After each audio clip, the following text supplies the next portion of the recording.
को इससे ज्यादा क्या करना चाहिए? भारत को क्या रुपया कमजोर होने देना चाहिए या फिर हर कीमत पर उसे बचाना चाहिए?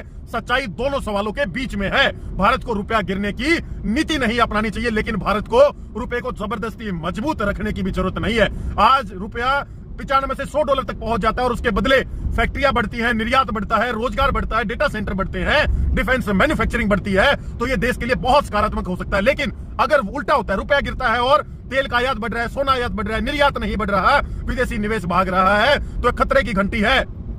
शास्त्रियों का मानना है और सही मानना है कि भारत को अपना फोकस बदल करके ना परिवार, लक्ष्य ये नहीं होना चाहिए कि रुपए को 80 पर रोके। लक्ष्य ये होना चाहिए कि भारत का निर्यात 2 गुना हो, भारत की मैन्युफैक्चरिंग 15% से बढ़कर 25% जीडीपी हो, भारत दुनिया की फैक्ट्री बने। क्योंकि अगर भारत $10 ट्रिलियन की अर्थव्यवस्था बनना चाहता है ना, तो सिर्फ आईटी से नहीं बनेगा परिवार। उसके लिए फैक्ट्री चाहिए, मशीन चाहिए, लॉजिस्टिक चाहिए, एयरपोर्ट चाहिए, डेटा सेंटर चाहिए, डिफेंस कॉरिडोर चाहिए। और यही वह बिंदु है जहां रियल एस्टेट जुड़ता है।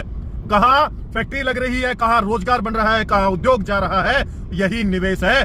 और यही अगले आने वाले 10 सालों में भारत की सफलता का पैमाना होगा। कितना निर्यात करता है भारत, कितना उत्पादन करता है, कितने रोजगार बनाता है और कितने नए औद्योगिक शहर सिर्फ कागजों में नहीं धरातल पर खड़ा करता है। क्योंकि मुद्रा की कीमत स्क्रीन पर बदलती है, लेकिन उद्योगों की ताकत पीढ़ियों की संपत्ति बनती है। और भारत आज उसी औद्योगिक परिवर्तन के शुरुआती दौर में खड़ा है। परिवार जा रहे हैं सीधा कर खोदा, यहीं से बड़ा बदलाव आप लोगों को देखने को मिलेगा।